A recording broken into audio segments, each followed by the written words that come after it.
Hey, hey! Welcome back to the Golden Circle Homestead. I am Amanda, and I'm so happy you're here. Today's going to be a fun day. I am going to the Homestead Festival, and I am taking you along with me. So, when I first moved to Tennessee, I did not know that I was located within very close proximity to the Homestead Festival. And so this has been something I've been looking forward to for like the last 7 months. And there's going to be a bunch of people who are influential within this space who will be here teaching classes and doing demonstrations and just a ton of stuff. I'm so excited to learn. I am planning on taking a beekeeping class, an herbal medicine class, a permaculture class, and so I'm just so excited. So this is day one of the Homestead Festival.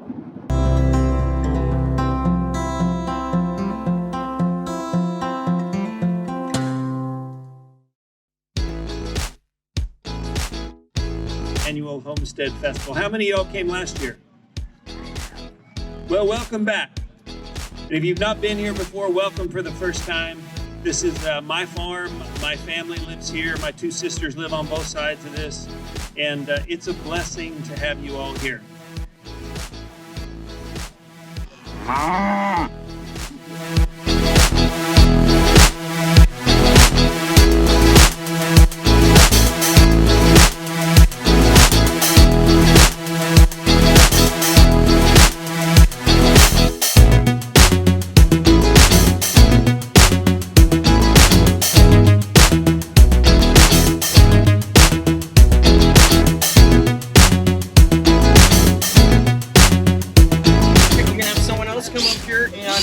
Do some inoculation on this log. We have a second one.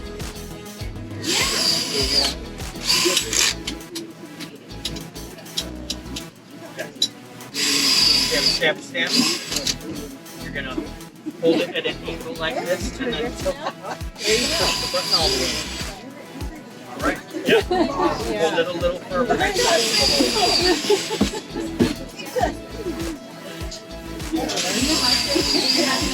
So you kind of pick a stem that's woody, like that's not real, like this is a flimsy stem. You can kind of see how flimsy that one is. That one might not root so well. Okay. But this woody stem, kind of take it down there where the wood is. And then you're going to strip that bottom off, like so. And I kind of take some of that membrane because I want to expose that so that that root hormone really sticks to it. And then I take a knife and I cut it at a 45-degree angle. The reason you do 45-degree angle is it's the widest area then for nutrients and water to go up. So, you get a nice long cut. Then I dip it in the water. This is just plain water. And sometimes I put fertilizer in it and then dip it in the rooting hormone and it really sticks then. And then literally stick it in the soil. And then in about a week, it'll start making little roots. You have to keep spraying it. So you you just mist it for like the first week until it forms roots. You don't want your soil to be too wet. Mine's a little bit more wet than I would like, but I knew it was going to be in the sun here all day long. And then so the two key ingredients I can tell you to help save lavender is keep it, just don't overwater it, and mound it. See how I've got it kind of mounded up a couple inches? That's if it's sitting out in the rain and just keeps raining, at least that I'm giving it a chance to drain off. And these kind of fiber buckets drain really well too. So today is day 2 of the Homestead Festival, and yesterday was amazing. So I'm super excited to see what is in store for today, and also there was just so much to see and do yesterday that I'm looking forward to getting to check some more things off my list that I want to see and do. So it's going to be a good one.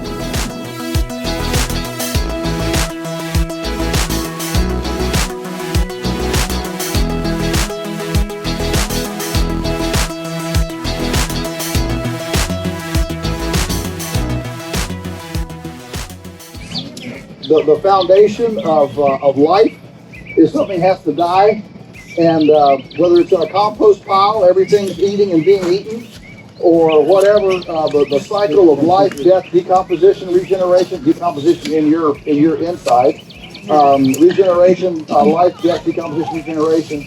The idea that all these fake meters and lab cultures, whatever, to say that oh, now we can be righteous because we can eat without anything dying.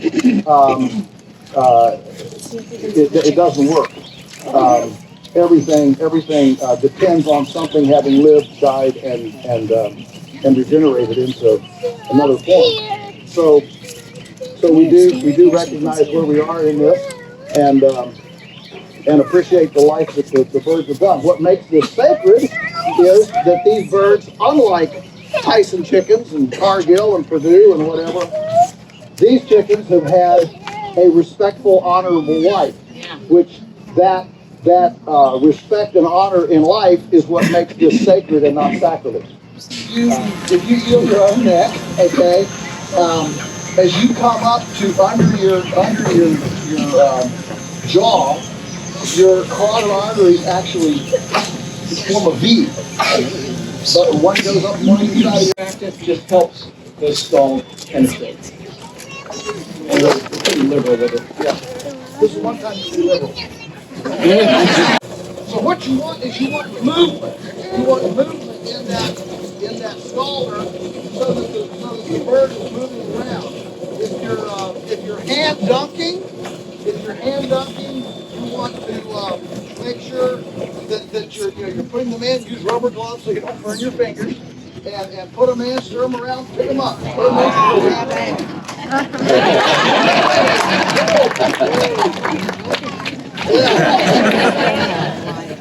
Now, Joel gets the fun part.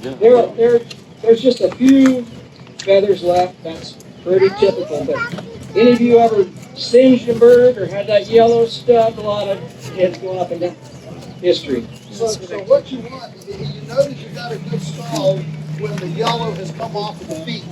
All right, that's when you know you've got a good stall. And obviously you don't want it so hot. Okay. Now, you're going to take the seed off. So everything on your cuts is in the valley. You're always cutting in the valley. So when I hold the chicken up, you can see this valley here. See that valley in the front? And I'm going to pick it up and I'm going to kind of let the gravity work with me. Okay? And you can just down, and then I'm going to pull it back.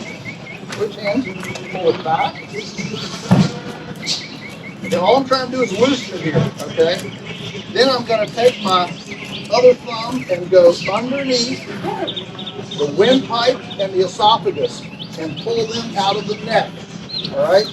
So here are my two windpipe and esophagus. Everybody see? You can tell the windpipe because it feels like a vacuum tube, and the esophagus is smooth. All right. So you got the two pipes. They're out of the neck. And I'm gonna leave that. All right. I'm not gonna do anything more with it. I'm not gonna cut it off. Why? Well, because if I cut it off, I'm gonna break digestive juices down into the carcass. Everything about this technique is for sanitation and hygiene, so I'm not recontaminating the bird with its own manure, with its own digestive juices or anything like that, okay?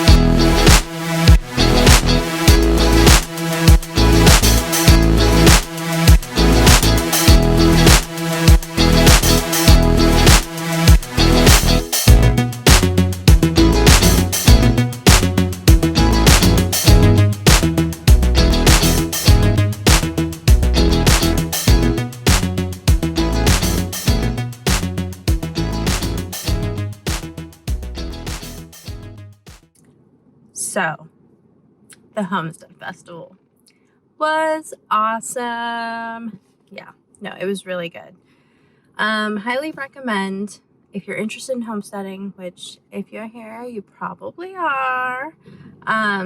If you're interested in homesteading, go to the Homestead Festival.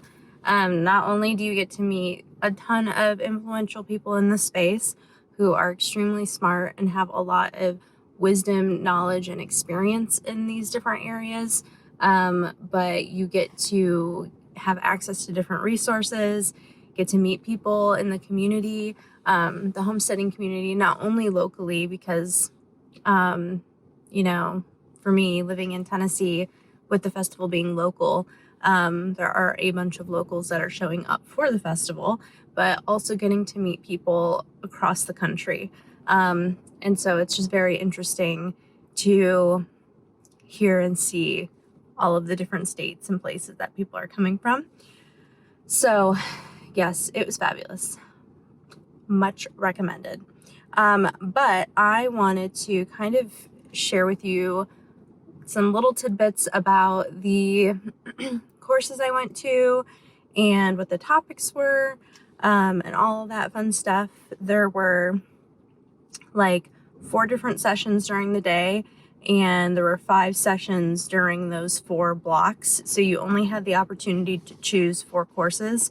But then there was just tons of content and education that was missed as a result of only having like those 4 slots each day. So the first day I ended up going to a talk by Kaylee Richardson, and it was around beekeeping on the homestead, and it was the full circle. So she kind of gave like a walkthrough of the different things that you get as a result of bees. So propolis, the wax, honey, obviously, all of those different byproducts of having bees, and the things that you can do with them, the medicinal and herbal uses, just how to utilize the bee for all of its wonderful contributions, and also just recognizing those contributions and the extremely vital and important role that bees have within our ecosystem, and how they impact like the whole circle of life, if you will. It will also help with your antihistamines, so seasonal allergies. You take a little bit. This product right here, scientists have not been able to, they've only been able to decipher up to 300 different species of plant material to make this, okay? This is propolis. You scrape it, put it in a jar, save it. The second one I went to was by Joel Salatin, and it was like a full farm homestead layout class. And so he went through the, I think it's 10 laws of permanence and how those impact like your like layout, and basically like try not to be like permanent. Make sure that like when you're getting land, like there are certain things that you have to do before you actually do other things. So like before you get livestock, you have to go and check a bunch of things off the list. And then based on those different things, like the climate, the like financial cost of living, your topography, your geography, water, all of those different things, based on all of that, utilizing the aspects of your land, like knowing what you can't change in order to be able to understand what you can and how you can leverage what you can't change for your benefit.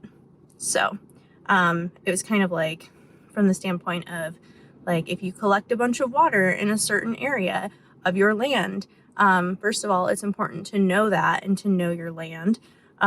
So being on your land for a while before making any decisions on the layout is super helpful, so that if there's a spot that gathers a bunch of water, you know how to like utilize that as a resource, like let's put a pond here or whatever it might be. Pancake situation that leads to disaster. that leads to ultimate disaster. And then the next thing that follows all of that, what was it? That for sale sign. We're back to the realtor again. So we don't want that to happen. So I do, we were dealing with somebody else just this week, and that line really came to me, and I know it's not that profound, but it's something I want to share with as many people that I can, is it literally is, as I started thinking back, these events happen, today, and then 6 months later I talk to somebody else, and 6 months later somebody else, and when you compile them all together, I was like, wow, that is a huge common thread. The more money that they dump into it after purchase, the faster it goes back into the market. Whoa. Or the faster they do something different. They might just say, forget this, we're going to have a pet pig, and we're going to go on about our business and go to farmers markets, which is not wrong. But it's just, I hate to see all that wasted money and all that stuff that doesn't need to be done. So the other thing you'll find is that I love forestry and I love silvopasture. But one of the things that I've learned is it's harder to keep open land, and it's harder to make, right? So I'm much more interested in expanding pasture into forestry and letting that become silvopasture than going out here and just planting trees, boom, boom, boom, boom, boom, boom, boom. Now, there is a place for that. There's a time and a place for that. But to just go out and start planting trees randomly out in this pasture, you're going to have a hard time beating the weeds back anyway. So let's see if we can figure out how to make a silvopasture over here as opposed to building a silvopasture over there. So that was the second course that I took on day one. The third course that I took was by Justin Rhodes. And it was all about chickens. So how to raise chickens from hatch to plate. And he's super funny. But it was very much like Chicken Basic 101. So lots of great information that he shared, especially if you're new to chickens from like scratch. But he had a lot of good tidbits for getting started with chickens. What else we got? Oh, here's a good one. If you have more than 12 chickens per person of your household, you might be a crazy chicken lady. Oh, I'm staying strong. Chicks count. She's like, oh yeah, what's up, y'all? I got 150 chickens in my living room. What's next? Okay, we're all standing there. What? Oh yeah, meat birds count. That's why I'm still standing here. I got 100 downstairs. Okay. Y'all know Jess from Roots and Refuge? Woo! She came out to the farm. I was the reigning crazy chicken lady until Jess came out to the farm and we let out the chickens, and she had this little song for the chickens. She sang to the chickens. And not to be outdone, because I knew this competition was coming, I sang to my chickens. I don't know what to sing, so I'm singing Happy Birthday. If you've ever sang to your chickens, you might be a crazy chicken lady. Stay standing. We lost the machine gun. We lost the rooster with the machine. Anybody still standing? Oh, she's proud. Okay, we got a few still standing. The last one I went to was Joel Salatin. And this talk was amazing. I needed it. It was how to work with children. And that is something that we have been discussing and talking about between me and Jonathan and within our family and our household, is just like, how do we, first of all, like, we haven't been parents for that long. So like trying to get some parenting skills in order. And as we learn and grow with our children and those skills, but not only is like parenting in general hard, but then you have parenting on a homestead, which is kind of like this whole other thing. So like you're just faced with a lot as parents in today's society, and then trying to kind of get them out of today's society and into like a homesteading mentality and mindset. And like, how do you work with your children to do that? And one of the biggest things that I took away from that was, and this is probably like hitting home because I struggle with it, but praise. And they say that about boys, and specifically anyway, like when you have boys, like giving them that confidence and that praise is super important. And so even if they've done something that's not right, that's, messy or whatever it is, like them putting in the effort and doing it, like, it's never going to be right the first time. They're not going to be perfect. They're learning. That's with not just kids, but anybody. It's never going to be perfect or right the first time. So just praising and thinking about, like, it's great that they've just done it, that they're getting their feet wet and they're doing it, and just praising them for the accomplishment of simply, like, starting, regardless of the quality initially. So that was a big takeaway for me there. One of my introductory soliloquies is about giving you permission to dream. Because, you know, we want to please our parents, then we want to please a teacher, then we want to please, you know, a Sunday school teacher, then we want to please a principal, we want to please a guidance counselor, we want to please, you know, an employer. And by the time we're 25, all that dreaming is beat out of us. Because we've now learned the most important thing for me to do is to meet somebody else's expectations. And a lot of us, what we really need is to go back to 10 years old. What were your dreams at 10? What were my dreams at 10? And if we can really just let ourselves go back to our 10-year-old dreams, that's probably who we are at our essence. So the classes I was going to originally take today, I had the strategy laid out, like, these are the courses that I can come back and, like, tell Jonathan about, that he's going to be interested in, that I'm interested in, and trying to balance, like, the topics with, like, the people I wanted to see in here. Because, like I said, there are lots of influential people from the homesteading community that are showing up at this event, and, like, I want to hear them and meet them and all the fun stuff. And so it's a little bit of a balance between, like, okay, this person's talking about this topic and I really want to hear that, but I also really want to hear just this person, and see them and hear them. So that was a bit challenging, but what I ended up doing was, of course, you go based on the topic, right? That's where I was going with my strategy.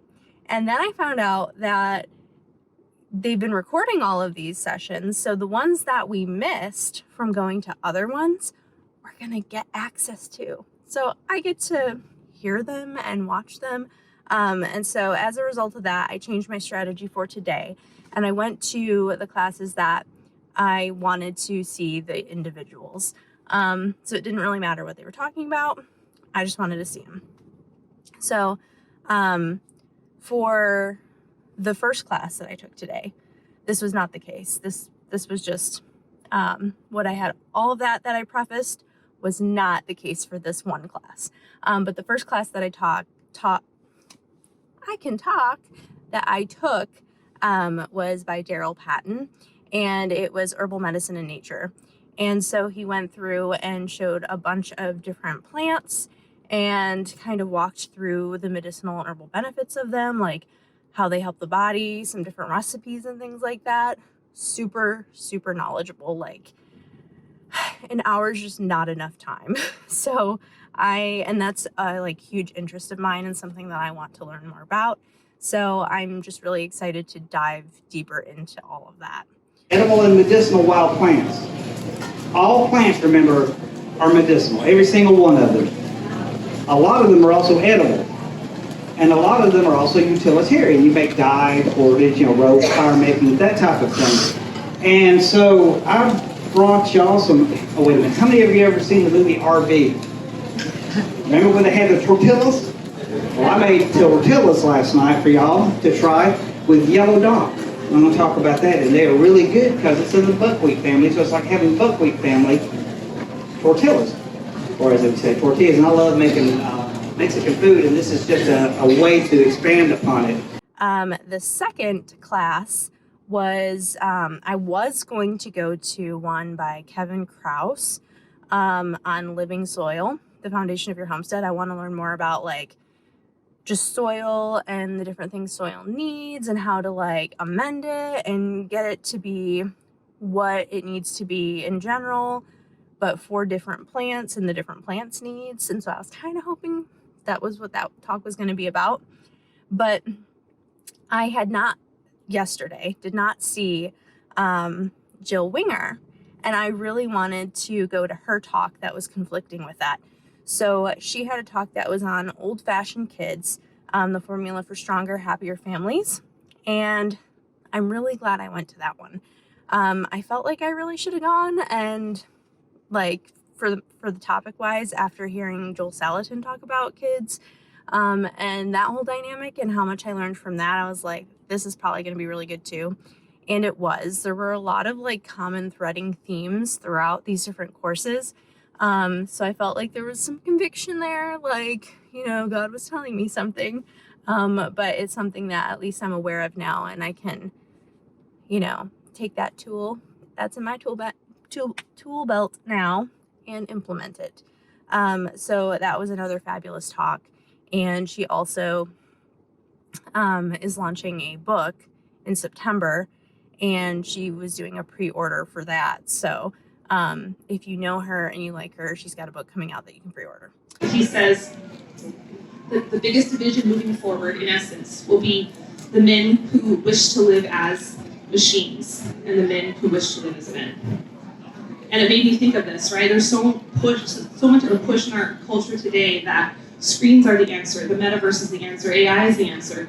And I don't necessarily think all of that is wrong. But I think when we get off kilter, especially with our kids, right? This is a generation that's going to be exposed to technology from this time. They're never going to know life without it.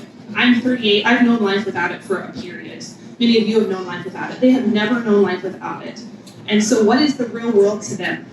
And how can we help them navigate what it looks like to move forward, but also keep the best of generations past?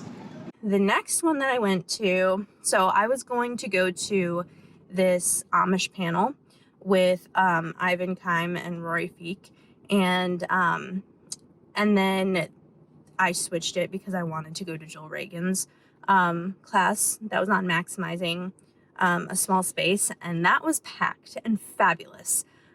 Super, super helpful. And again, another one I'm really glad I switched for, because not only did I want to hear Jill Ragan, but the topic is just so interesting. And not only is it great, like, I mean, yes, we have 40 acres, but like, how can we be efficient with our space? And so I was looking at her talk from that lens, and it was so good. But even more so than that, if you only have like a half an acre or an acre, like something very, very small, like she does things on a very small scale, very, very efficiently. And it is so fabulous. She has lots of great tips. And so I'm really glad I made that switch. But I'm looking forward to going back and watching the Amish panel when all those videos get sent to us. On a trellis system like this, and then interplanting with other sort of green or other sort of herbs. And so my hope is that as you start to learn these things, you'll realize that there are, I don't want to say better ways, maybe more efficient ways. And for us, when we moved to our new farm, we knew we had to be more efficient with our systems, because at the time my husband was still working off the farm and I was the full-time farmer. And I thought, oh gosh, I've just taken on more. We've got animals now. Like, there's all of these other elements. And so I was like, I've really got to dive in and figure out what is the best way to go about doing this. How can I view my space differently to really max out the yield that I get? And then the last one I went to, which was by Jess Sowards, the lovely Jess, who I was so excited to meet and have the opportunity to connect with at this festival. The update on the store and the coffee house. Everybody's asked me this. They're like, how's it going? And he said, tell him to go ask Tom at the McMurray. Actually, probably don't. No, I've joked with everybody that it's taking twice as long and costing 3 times as much. That is the nature of construction during this time. Right now, we should be roasting coffee in the next 6 to 8 weeks. So we're really close to that. I guess this would be as good a time as any to tell you that Mr. Daniel Smith here is planning on moving over to South Carolina to roast coffee for all you good people. And beyond that, the store, the thing is we're kind of hoping to soft open quietly for our community. until we do anything quietly. But we're trying to maybe soft open a little bit to work out the kinks, and then do a big grand opening event. And we're really aiming for that grand opening event to be next spring.